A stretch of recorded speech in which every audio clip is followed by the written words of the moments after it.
Hello students, हम लोग पढ़ रहे थे अतीत में दबे पाओ। हम लोगों ने सभ्यता, परंपरा और ये सब के बारे में बहुत कुछ जाना है। हम लोगों ने पश्चिमी घर के बारे में जाना है, हम लोगों ने दक्षिणी घर के बारे में जाना है। ये सब हम लोगों ने जान लिया। अभी हम कुछ और जगह पे जाते हैं जहाँ पे लेखक हमें और क्या क्या बताना चाहते हैं मोहनजोदड़ो या फिर हड़प्पा सभ्यता के बारे में। चलो देखते हैं। अनचाहे मुझे मोहनजोदारो की गलियों या घरों में राजस्थान का ख्याल न आए, ऐसा नहीं हो सकता। महज इसलिए नहीं कि पश्चिमी राजस्थान और सिंध, गुजरात की दृश्यावली एक सी है। कोई चीजें है जो मुझे यहाँ से वहाँ जोड़ जाती है, जैसे हजारों साल पुराने यहाँ के खेत। क्या बोल रहे हमारे लेखक कि अनचाहे मुझे कि ऐसे ही में मोहनजोदड़ो की जो गलियां है या फिर राजस्थान का गलियां देखे मुझे राजस्थान के बारे में याद ना आए, ऐसा हो नहीं सकता। महज इसलिए नहीं कि राजस्थान और सिंध, गुजरात की दृश्यावली एक है। ये नहीं मतलब जो गुजरात, सिंध यानी जो मोहनजोदड़ो सभ्यता के जो दृश्य है और राजस्थान का जो दृश्य वो एक है, बल्कि इसलिए क्योंकि कई चीजें हैं जो मुझे यहाँ से वहाँ जोड़ जाती है। मतलब मोहनजोदड़ो में जो है राजस्थान में ये सब ऐसे देखते ही मुझे यहाँ पे जोड़ जाती है, लगता है ये दोनों एक ही जगह है। जैसे हजारों साल पुराने के यहाँ खेत, ये यहाँ पे जो खेत है, ये खेत देख के मुझे लगता है कि ये राजस्थान से मुझे जोड़ती है, ये राजस्थान से मुझे कनेक्ट करवाती है ना। बाजरे और ज्वार की खेती, ज्वार और बाजरे की क्या क्या खेती होती थी?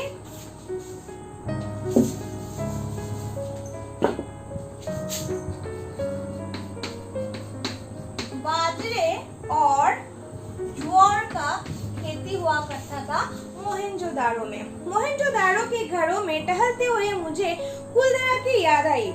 जैसे जैसलमेर के मुहाने पर पीले पत्थर के घरों वाला एक खूबसूरत गांव था। जैसलमेर हम लोगों ने इनके बारे में बहुत ज्यादा पढ़े हैं हम लोगों ने।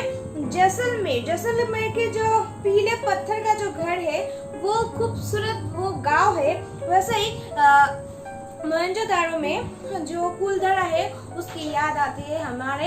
ये जो पर्यटक जाते हैं, ये जो खोज में गए हैं, मोहनजोदारो में गए हैं, यहाँ के जो खंडर है उसको खुदाई कर करके बहुत चीजें निकाल रहे हैं, वो लोगों का ये कहना है कि राजस्थान का याद आता है। खूबसूरती से हमदम एक गमी व्यक्त है। खूबसूरत एक ऐसा चीज है जो हमें एक बार अगर उस कुछ चीजों से हमें खूबसूरती मिलती है या प्यार मिलता है या खुशबू मिलता है तो वो कभी भी हमारे आंखों से, यादों से नहीं जाता। तो ये खूबसूरती ही है जो हमें पुराने जमानों से आप मतलब आज तक हमें जुड़े हुए रहते हैं। गांव में घर है पर लोग नहीं। गांव में क्या है? बहुत सारे घर है लेकिन वहाँ पे घर नहीं है। कोई 150 साल पहले राजा से तकरार पर स्वाभिमानी गांव का हर बंदीशा रातों रात अपना घर छोड़ चला गया। क्या हुआ? बोला कि उस जगह पे, राजस्थान का जो जगह है वहाँ पे बहुत सारे घर है लेकिन वहाँ पे कोई भी लोग नहीं है। कोई 150 साल, कितना साल? 150 साल पहले क्या हुआ था? यहाँ के जो पहले राजा थे, राजा से तकरार हुआ था, यानी युद्ध हुआ था, यानी बातों में प्रॉब्लम हुआ था, समझदारी में प्रॉब्लम हुआ था और स्वाभिमानी गांव और अहंकारी मतलब अभिमान को लगा। राजा ने जो किया उसको जो प्रजा थे वो ले नहीं पाए, उनको अभिमान जागा और स्वाभिमान लेकर वे सब प्रजा जो थे सभी रातों रात एक साथ घर से चले गए और पूरा गांव के गांव खाली हो गया। क्या बोला देखो? दरवाजे असबाब पीछे लोग उठा ले गए। दरवाजा सब पीछे क्या गए? लोग, जितना भी लोग हैं वो सब लेके गए। घर खंडहर हो गए पर डहे नहीं। मतलब घर खंडहर हो गया है, बिखर गया लेकिन वो टूटा नहीं है, वो आपका वहाँ ठीक जगह पे एक तरह से ही है। घरों की दीवारें, प्रवेश और खिड़कियां ऐसी है जैसे काल की बात हो, और घर के जो दीवारें है, खिड़कियां है, वो देखने में ऐसा लगता है कि मानो ये कुछ ही दिन पहले ही बनाया गया है, ये सालों पुराने हैं, 150 साल पुराने हैं, ये समझ में ही नहीं आता खंडर होने के बावजूद। जैसे सुबह लोग घरों से निकले हो, शायद शाम ढले लौट आने वाले हो, और ऐसा देखिए जो ये माहौल है, ये दरवाजा है, खिड़की है, दीवारें है, देख के ऐसा लगता है ताकि घर से, ये गांव से जो लोग हैं वो टहलने गए या फिर सवेरे को निकले, और जब रात होगी या फिर जब सूर्य का क्या होगा, सूर्य जब ढल जाएगी तब वो सब लौट आएंगे, ऐसा लगता है ये खंडहर घर को देख के। राजस्थान ही नहीं, गुजरात, पंजाब और हरियाणा में भी कुएं, कुंड, गली कुंज, पक्की कच्ची ईंटों की कई घर भी आज वैसे मिलते हैं जैसे हजारों साल पहले पहले हुए। जैसे कि ऐसा बहुत सारी चीजें हैं राजस्थान, सिर्फ राजस्थान में नहीं, पंजाब में भी है, हरियाणा में भी है। क्या है? कुंड, जो मोहनजोदड़ो में दिखाई देते हैं, कुंड, महाकुंड, गली कुच्चे, कच्ची पक्की ईंटों से बनाया हुआ इमारत, वो ऐसा बनाया हुआ है जिसे देखने में लगता है कुछ ही दिनों में बनाया गया है, लेकिन असल में ये बनाया हुआ है बहुत हजारों साल पहले। जॉन मार्शल ने मोहनजोदड़ो पर 3 खंडों का एक विशद प्रबंध छपवाया है। हमें एक नाम मिला, ये बहुत ही इम्पोर्टेंट नाम है, जॉन मार्शल।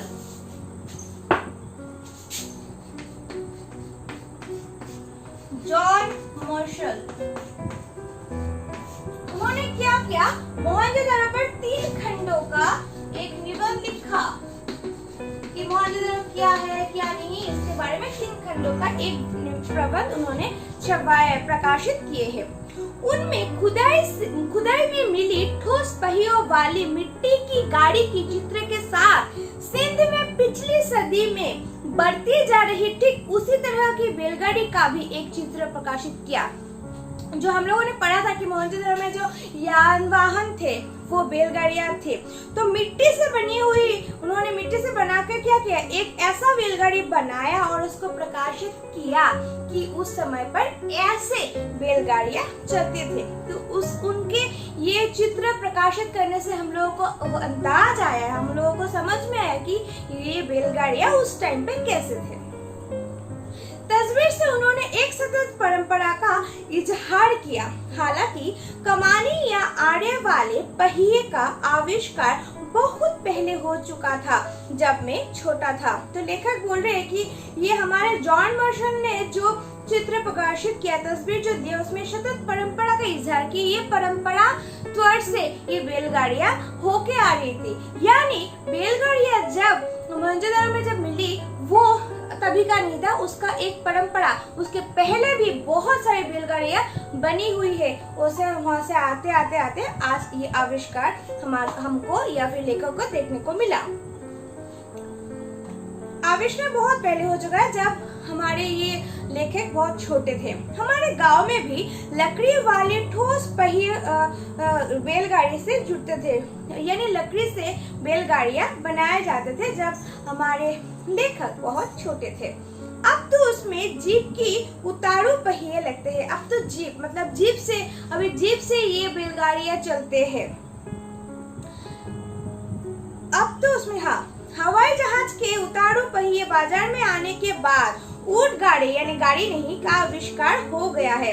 यानी जब से ये एरोप्लेन का आविष्कार हुआ है तब से ये छोटा छोटा बैलगाड़ी या फिर ऊंट की गाड़ी ये सब का जो प्रचलन है या फिर जो कंटिन्यूअस जो प्रोसेस है वो थोड़ा कम हो गया है। हालांकि कहना मुश्किल है कि दुल्हन की सवारी के रूप में बैलगाड़ी या ऊंट गाड़ी का अब वहाँ कभी इस्तेमाल होता होगा। पहले जब विदाई होती थी तो पहले बैलगाड़ियों में या फिर ऊंट गाड़ियों में क्या होता था, जो वर्षा दुल्हन जो है वो दुल्हन को लिया जाता था। तो अभी हमारे लेखक का ये प्रश्न है या फिर एक जानने का इच्छा है कि अभी भी उस तरह का जो बैलगाड़ी का उपयोग या फिर ऊंट गाड़ी, ऊंट तो हमें पता है ना जो मरुभूमि में मिलता है, कैमल जिसको बोलते हैं, तो ऊंट के पीछे भी गाड़ी लगा के ऐसे लकड़ियों से बनाकर वो गाड़ी बनाते थे, जिससे एक जगह से दूसरी जगह पर जो इंसान है वो ट्रेवल करते थे।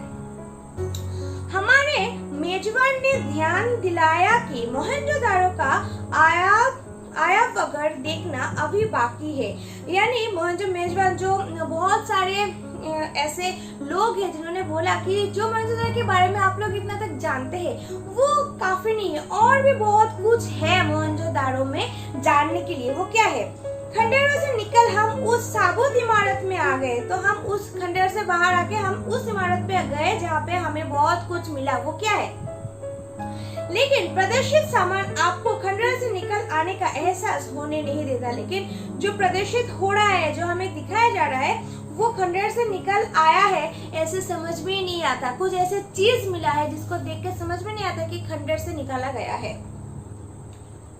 अजायब अगर छोटा ही था, जैसे किसी कंबाइंड स्कूल की इमारत हो, सामान भी ज्यादा नहीं है। अजब चीजें कराची, लाहौर, दिल्ली और लंदन में है। ये जो चीजें हैं, हम चीजें दिखाएंगे, ये सब मिला है, ये सब मिला है, लेकिन देखने में से लगता ही नहीं कि ये खंडहर से निकाला गया है। तो ये चीज अभी ज्यादा सामान नहीं है, और वो जो इमारत है छोटा ही है, ज्यादा बड़ा नहीं है, सामान भी थोड़ा है। जो अभी कहा है कराची, लाहौर, दिल्ली, लंदन में ये सब है। ये अकेले मोहनजोदारो की खुदाई में निकली पंजीकृत चीजों की संख्या 50,000 से ज्यादा नहीं। जो चीजें मिले हैं वो कितने है? 50,000 से ज्यादा नहीं है। मगर जो मुट्ठी भर चीजें यह प्रदर्शित है, पहुंची हुई सिंधु सभ्यता की झलक दिखाने के लिए काफी है। लेकिन बोले है हमारे लेखक, जो हमें मिला है, जो प्रदर्शित हुए हैं, हमारे गहने बोलो या फिर जो जो झलक हमें देखने को मिलता है, वो काफी है कि उस टाइम का गहना क्या था, उस टाइम का रीति रिवाज क्या था, उस टाइम का सिंधु सभ्यता क्या था, ये सब काफी था उस टाइम का सभ्यता को जांचने के लिए। काला पड़ गया गेहूं, तावे और कांसे के बर्तन, महुरे, वाद्य, चाक पर बने विशाल मृदुभंज, उस पर काले भूरे चित्र, चौपाड़ की गाड़ियां, दिए, मापतोल पत्थर, तांबे की आयना, मिट्टी की बैलगाड़ी और दूसरे खिलौने, 2 पाटन वाली चक्की, कंधी, मिट्टी के कंगन, रंग बिरंगे पत्थरों के मनकों वाले हार और पत्थर के औजार। आया वगैरह में तैनात अली नवाज बनाता है। कुछ सोने के गहने भी यहाँ हुआ करते थे, जो चोरी हो गए हैं, तो क्या क्या हम लोगों ने बहुत सारे देखा। देखो यहाँ पे जो बैलगाड़ी का एक चित्र है, एक देखो ये ऐसे बैलगाड़ी होता था।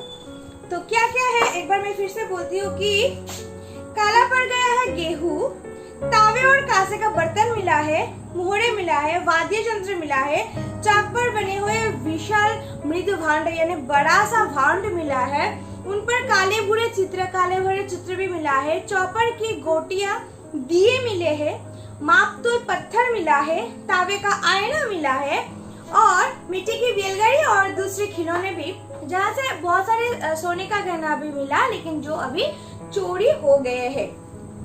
ये हम लोगों ने मोहनजोदारो के बारे में और क्या क्या गहना है उसके बारे में हम लोगों ने जाना, और भी जानेंगे, लेकिन अगले क्लास में। आज का होमवर्क है, हम लोगों ने जो जो पढ़ा है, जो जो हम लोगों ने जाना है, उसी के ऊपर क्वेश्चन आंसर लिख के आप लोगों को ठीक 8 बजे तक भेजना है। तो आज के लिए इतना ही।